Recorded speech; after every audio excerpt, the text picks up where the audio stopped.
بزرگی کردی چند کیلو خریدی؟ من یک بسیار بار خریدم بعد رفت دیگه خیلی من همچنین نمید میکنم من مالا را همه کوه دا برآوردیم سر دادیم رفت تککو وزنی خریده یکی؟ امروز نه بوان بسیار بار بکنی؟ خریدم که دیگه نمیدونم چند کیلو خریدی؟ این زنک کجا رفته باشه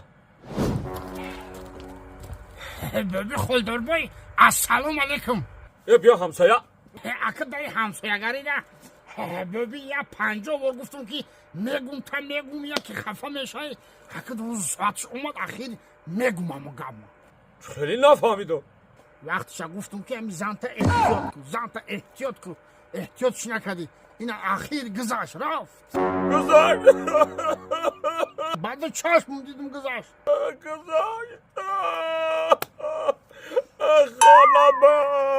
خانم سوخته ببی خلدار بای تو دیگه خیلی نفهم چه؟ با پیش من گذشت همسایه خاطر رفت ای دلای